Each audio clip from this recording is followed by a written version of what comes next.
Ce n'est pas n'importe quelle ville en Côte d'Ivoire. Vraiment. C'est une ville qui a joué un rôle absolument crucial dans l'histoire du PDCI, dans l'histoire du parti. Nous sommes allés au cimetière des Martyrs ce matin, s'incliner sur la tombe de Samba Ambroise. Bon, moi j'ai connu Samba Ambroise le fils, mais c'est le même esprit. Ma mère avait beaucoup de respect, d'admiration pour lui et pour ce que son père avait accompli. Et pour moi, c'est ça vraiment l'esprit du PDCI. Je dis toujours à ceux qui hésitent ou qui n'ont pas totalement déterminé qu'ils peuvent trouver toute la motivation dont ils ont besoin dans l'histoire du PDCI et dans ce que ceux qui sont venus avant nous ont fait. Donc c'est une ville historique, une ville importante, et c'était donc un passage obligé dans le parcours que je fais actuellement à l'intérieur du pays. Le point le plus sérieux derrière ça, c'est pour dire qu'une élection, ça ne se gagne pas avec de l'incantation. Je peux sauter comme un cabri, dire élection, élection, élection, c'est pas ça qui va nous faire gagner l'élection. Une élection, ça se gagne par le travail de détail. On a parlé du maillage tout à l'heure. Oui, on a 25 400 et quelques bureaux de vote, on a 35 000 comités de base. Donc c'est un gros avantage pour notre parti, ce maillage, relier les comités de base aux bureaux de vote. Ensuite, exploiter les données qui nous sont fournies, c'est essentiel pour la victoire. Et ce que j'ai voulu faire dans ce voyage, au début ça n'a pas été compris, des meetings, franchement, tout le monde sait que le PDCI sait organiser des meetings. On peut faire des meetings continuellement jusqu'au 25 octobre 2025, c'est pas ça qui va nous gagner l'élection.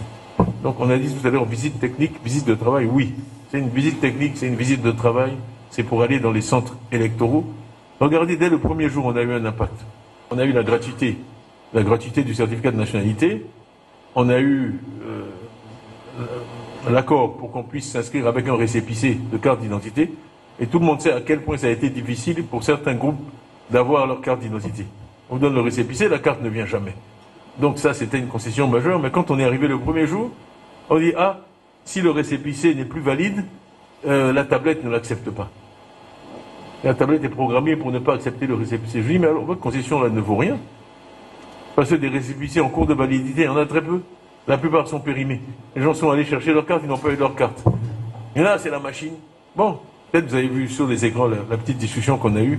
On a agi, vous avez vu que dès le lundi, il y a eu un communiqué disant que maintenant, les récépissés sont acceptés, quelle que soit leur date. Mais si j'étais resté couché à Abidjan, ça ne se serait jamais passé. Après une semaine, on m'aurait signalé le problème. Après une autre semaine, j'aurais réagi. Et la troisième semaine, quand tout est fini, c'est là qu'on aurait porté le problème à la CEI. Donc vraiment, le travail de terrain, moi dans tous mes jobs, que ce soit aux grands travaux, ça, j'ai toujours été sur le terrain, sur le terrain, sur le terrain. C'est pour rester dans des bureaux, lire des rapports, on n'a pas besoin de dirigeants ou de leaders. Le truc, ça se passe sur le terrain. Ça, je vais de bureau de vote en bureau de vote, je regarde les tablettes, je suis passé, j'ai demandé depuis lundi qu'on me montre la tablette, qu'on me montre que maintenant les récépissés qui sont hors validité sont acceptés par la machine. Donc ils m'ont dit oui, le changement a été fait. Voilà. Donc on va jusqu'au bout, on vérifie dans les détails. Un autre point quand même, hein, parce que ça, j'ai besoin de le dire. On ne travaille pas seulement pour l'élection présidentielle. Il y a d'autres élections. Si on arrive à redresser le corps électoral, vous allez voir que les performances du PDCI à toutes les élections vont s'améliorer. Donc je ne prêche pas seulement pour ma propre chapelle parce que je veux être candidat à la présidentielle. Il faut nettoyer cette affaire et on va le faire en faisant rentrer les gens massivement sur la liste électorale et ça va avantager tous les élus ou futurs élus du PDCI au fil des élections. De grâce, quand ils vont sortir les listes, il faut aller vérifier. Il faut aller vérifier. C'est un point fondamental. On mène beaucoup de batailles, hein, les unes après les autres. Et les CNI, les récépissés, ça c'est vraiment important. Parce que j'ai la base de données entière de la liste de septembre 2023. D'accord? Donc on va pouvoir voir qui ils ont ajouté. Nom par nom, bureau par bureau.